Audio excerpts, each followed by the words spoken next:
the title of my talk today is Change versus Transformation. And my husband, when I told him that, he said, well, that sounds very scientific. Change versus transformation. And it is. It actually is, because this idea of transformation is directly connected to many different fields that show up in science: neuroplasticity, cognitive and behavioral psychology, growth mindset. The scientific data that we have as a direct result of long-term studies on mindfulness practices, such as meditation.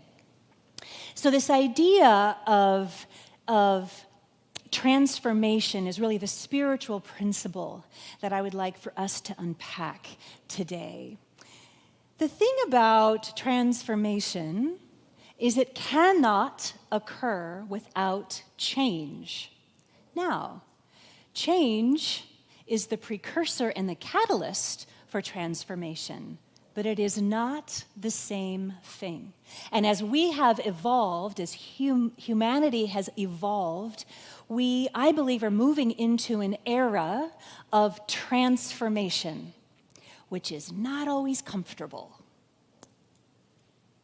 You hear me knocking? Okay. So in the 20th century, Gandhi shared this idea of be the change you wish to see in the world. So important, so good. It still holds up today. And what I want to suggest is that we have moved past change. Be the transformation you want to see in the world, is I believe what he would say if he were here now. When I was working on my a master's program in conflict resolution and interfaith dialogue, a hero of mine in the conflict resolution world, a peace builder who's just known in activist circles, John Paul Lederach. If you know his work, he's extraordinary. He coined the phrase conflict transformation. And I remember being a student in that program, getting my degree in conflict resolution, and I remember a bunch of us wanted to change the whole program to conflict transformation because it has such a different energy to it, doesn't it? It has such a different feel to it, this idea of transformation. So change is the starting point and the catalyst for transformation. Transformation is a spiritual experience. It requires us to be awake. It requires a deep awareness. Change is something that is constant. It's always happening around us, and we can implement change in our life. That doesn't necessarily mean that anything is going to be transformed. Heather Ash Amara wrote, "Change is inevitable, but transformation is a choice." Change is inevitable, but transformation is a choice. So how do we know when we have gone from change to transformation? How do we know when we've actually made that journey? We know that we have transformed something by a couple of ways. One of the ways we know, the easiest way we know that we have truly, truly transformed something, is when we are no longer triggered by that thing. Can you all think of maybe a past relationship that used to trigger you and no longer does? You transformed it. You transformed it. We know that something has been transformed when we are no longer triggered by an old stimulus or that old way of being or that old habit or that old part of ourselves feels like a past life. Do you know what I'm talking about? That is a sure sign that we have transformed something. It feels almost like that old pattern, whatever that is, it's different for everyone, that old pattern, that old way of being, almost feels like a pair of shoes that don't fit you anymore. Do you know what I mean? Bless you. Do you know what I mean? Like, so the idea of trying to go back and put those old pair of shoes on, you can't get your foot in. They don't fit you anymore. They can't carry you where you are wanting to go now. Do you see? So it's as if they're like 3 sizes too small. You've transformed out of that. Often, though, we unconsciously miss the opportunity to go from change to transformation. We can miss this. You know, it's like we don't want to wear the shoes anymore, but we're going to keep them in our closet just in case. Anyone? That old pair of shoes that are 3 sizes too small for you are still like in the back of your closet. You might not even be able to see them, but you know they're there. Right? So that is, dare I say it, dysfunctional. And the idea here in spiritual community is to awaken to our spiritual truth, to awaken to the road, the journey that is leading us, the divine journey to a greater experience of God or spirit or source or the universe or whatever word works for you. What happens is that as our behaviors transform, our life in that particular area becomes easier. It becomes filled with grace. It becomes effortless or more powerful even. And the journey from change to transformation can be very uncomfortable. Very uncomfortable. It takes courage. In the Tao Te Ching, Lao Tzu wrote, "When I let go of what I am, I become what I might be. When I let go of what I am, I become what I might be." And this speaks to this extraordinary divine opportunity that every single one of us has to becoming the truth of our being. So, long time ago, Siddhartha Gautama was a prince. He was protected in this castle by this big wall. His family was very, very wealthy. He had everything he wanted for nothing. And one day in his 20s, he got outside of the castle walls and he saw suffering. And Siddhartha was baffled by this and wanted to understand it, and so he left everything. He denounced his life of privilege and wealth, and he joined a group of seekers, and he followed various Hindu teachers throughout India, seeking the answer, trying to understand. He deprived himself. He was an ascetic for many years until, as the story goes, once in a village when he was emaciated and really suffering physically, a young girl appeared with a bowl of rice and simply said to him, "This is for you." And he realized that this life was meant to be lived from a healthy place, from a place of balance, and that's when he discovered what he called the middle way. And so as Siddhartha continued his journey, understanding the middle way, he finally knew that there was something that was beckoning him. There was a transformation that was calling him. And so he found the Bodhi tree. And as the story goes, he sat underneath the Bodhi tree.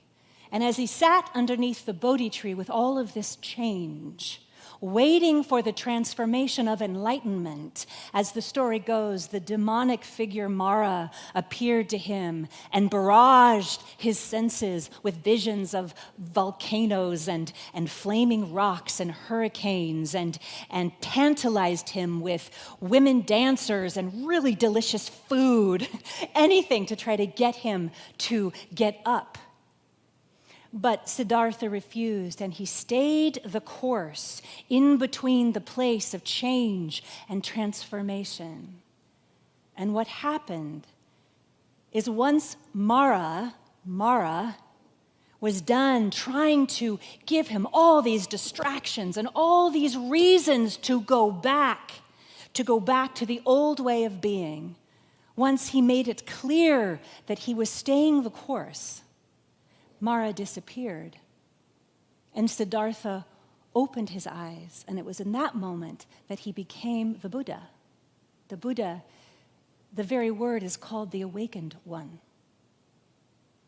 Many times, you and I are sitting under that Bodhi tree, and we are waiting for that transformation. We're in that waiting place.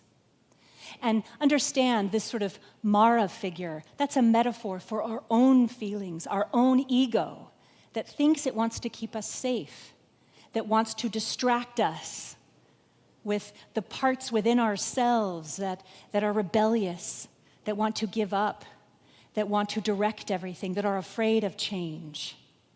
It's just a piece of ancient wisdom to remind us that we are always at choice. We can get up and leave. We can go back. We can squeeze our feet back into those pair of shoes, come hell or high water. Or not. Or not. Our society does not do a good job of teaching us how to be in that waiting place between change and transformation. Our society, our Western society especially, teaches us all the time to go back to the old way that it's easier, to numb it, to not think about it, right? This is why transformation requires spiritual practice, the spiritual practice of allowing ourselves to feel the uncomfortable feelings, recognizing that as we feel the uncomfortable feelings, they move through us, and we can get support. Practitioners, we have just incredibly skilled practitioners here who can support us as we are in the process of our transformation. You can talk to a trusted friend or see a therapist. There are many ways. There are many ways to be supported in this and to recognize it's in that moment,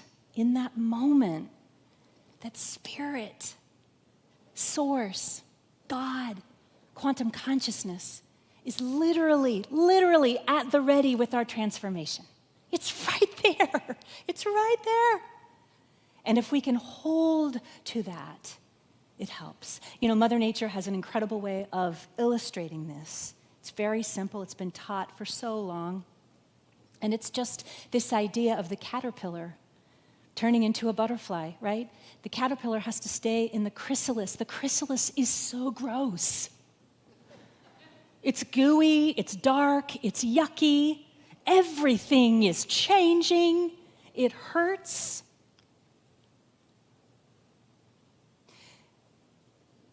Often it feels like we are in a chrysalis, you know, in that in-between time. But here's the thing.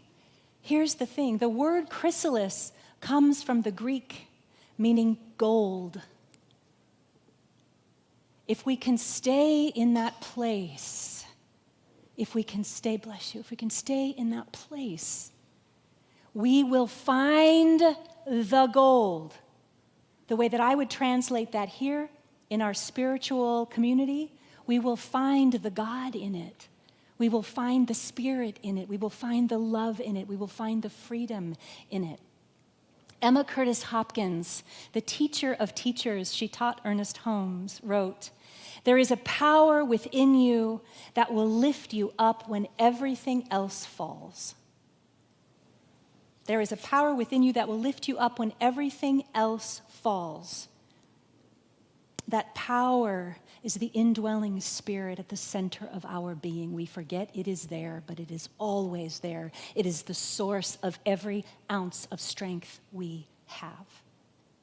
It is spirit within us. Spirit within us.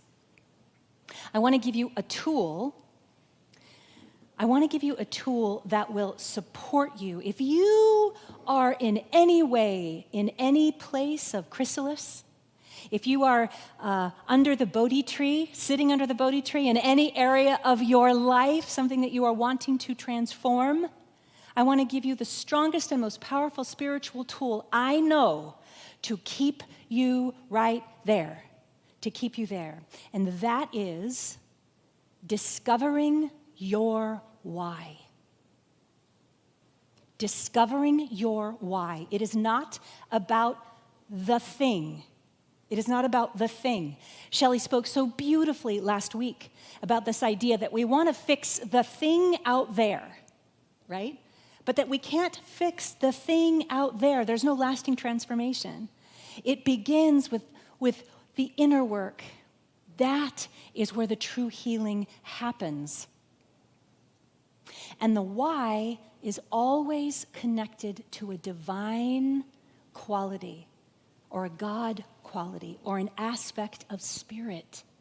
The why is always going to be something like what you want to have a greater experience of your why is about freedom, or it is about peace, greater peace, or it is about abundance, or it is about creative expression. Perhaps your why is about faith and compassion and connection to the divine. Whatever that why is, that is what will support you in your transformation. So let me give you a personal example.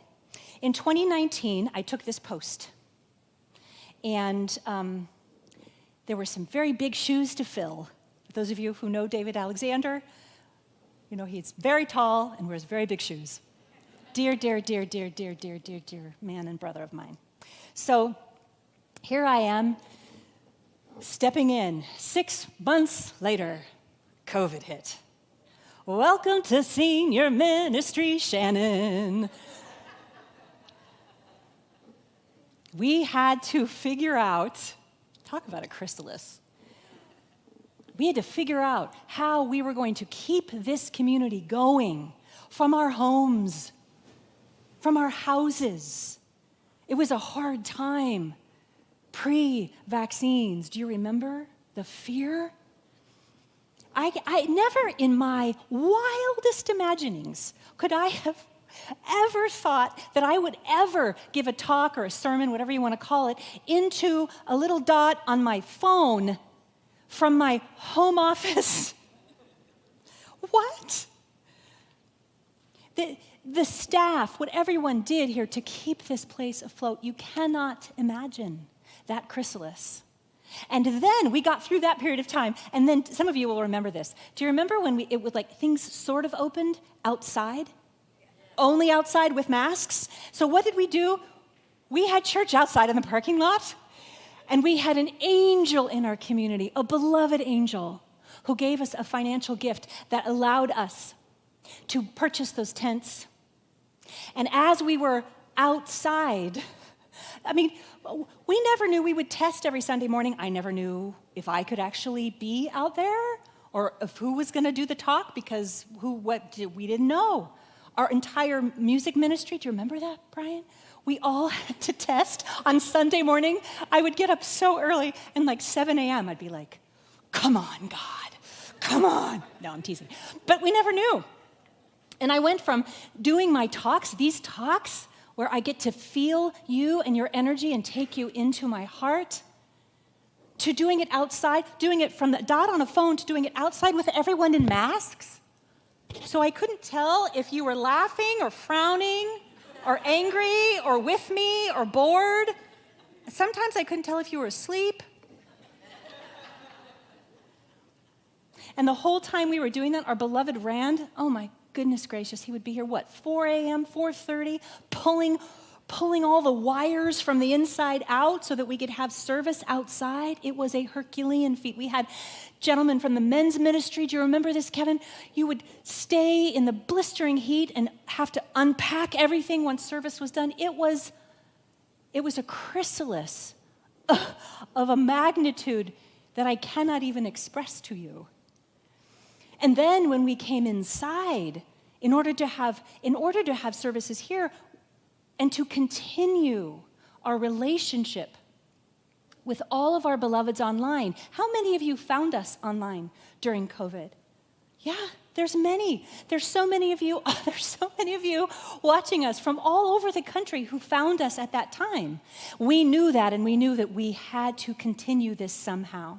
Somehow. We were in between the change and the transformation. We were in the chrysalis. When we came into this building, we had to figure out how to do church.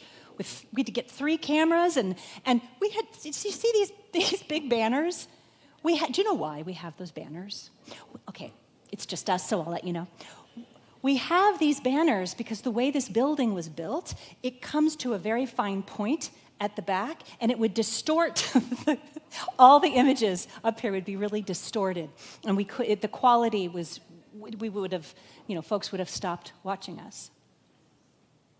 Our why for all of that, our why was our vision and our mission: to help make the world a better place for all people and to provide spiritual tools for personal and global transformation. That was our why. Our why was our oneness with all of you. We had many congregants who weren't comfortable coming back into the sanctuary and who couldn't come back into the sanctuary. I had some congregants who came up to me. There was much gnashing of teeth, so you all know. Congregants who came in here and they were like, "What is this? I do not like this." And I was like, "I am right there with you. Do you know how much blush I have to wear on a Sunday morning so I don't look like Casper the Ghost with all these absurd lights? Do you hear me knocking?" It was so hard. And when my beloveds would come to me and say, "This is really uncomfortable. I don't like doing church this way," I would say, let me share you our why. I don't either. We're going to get used to it. And now, we don't even think about it. Hi, everyone online. Oh my God, we love you so much. Do you see? But we had to get through that. We had to get through that period of time in the chrysalis, sitting under the Bodhi tree, not liking all the change. Not liking all that change, and holding to our why of oneness, and knowing that we are here to share this message of oneness, and recognizing that we will get to the transformation. And isn't it wonderful that we have been transformed? Yes? I want to thank all of you who supported us through all of that time. Give yourselves a hand, really. Really. Yeah, you're welcome. You're welcome.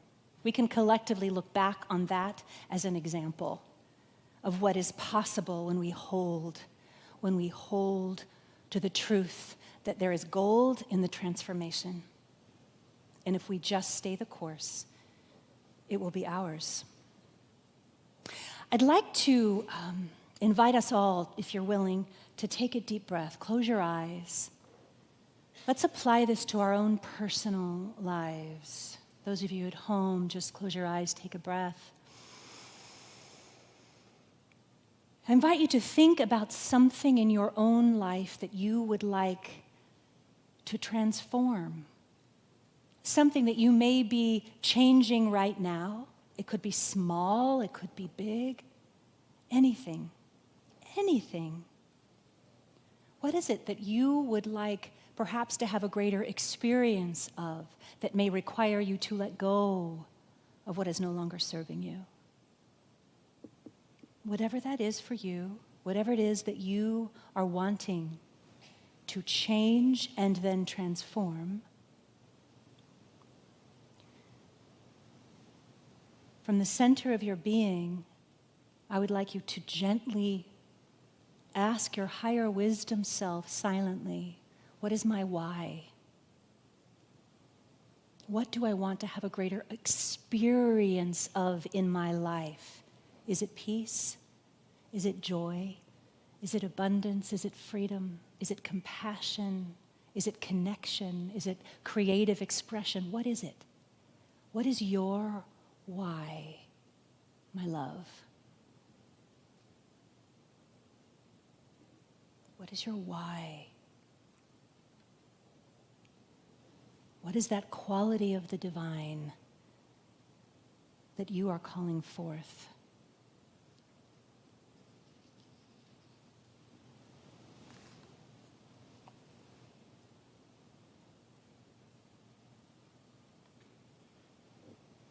I invite you to anchor this why in your memory. As you move through this week, it will serve you. It will support you in this transformational process.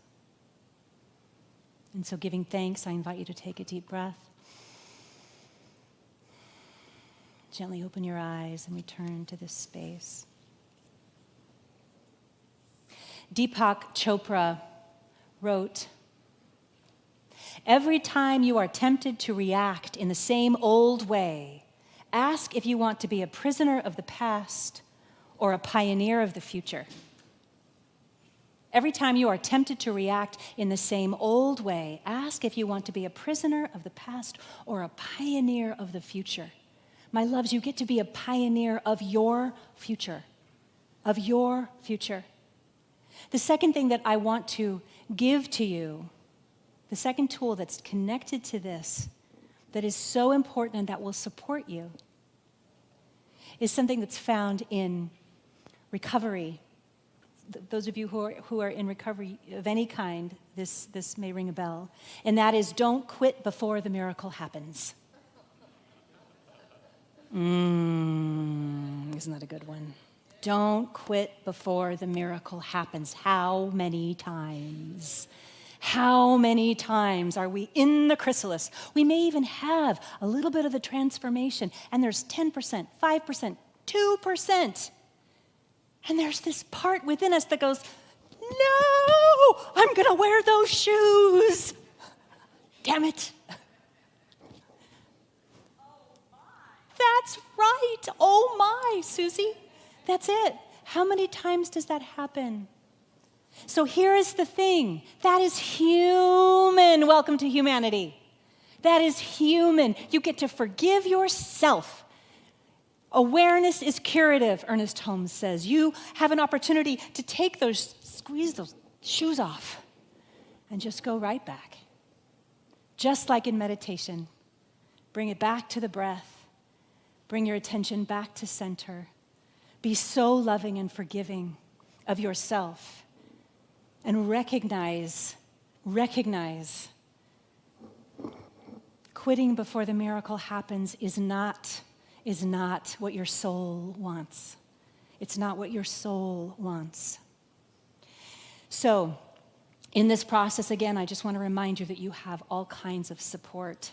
And so this week, I invite you to recognize that what you may want to change is not, again, it's not about the thing out there that you want to fix. It's really about a divine quality, a God quality, a quality of spirit that you want to experience. Hold and focus to that divine quality this week, and that will give you that strength, that will remind you of that strength at the inner core of your being that is God.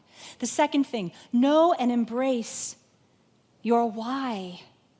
Walk in your why. Affirm your why, whatever that is. I am freedom. I am abundance. I am creative expression in human form. I am living love. Whatever that why is for you, I invite you to affirm it. Just I am. And then name that divine quality for yourself throughout the week. This will make your time in the chrysalis, your time sitting under the Bodhi tree, so much easier. And you will not feel alone in it.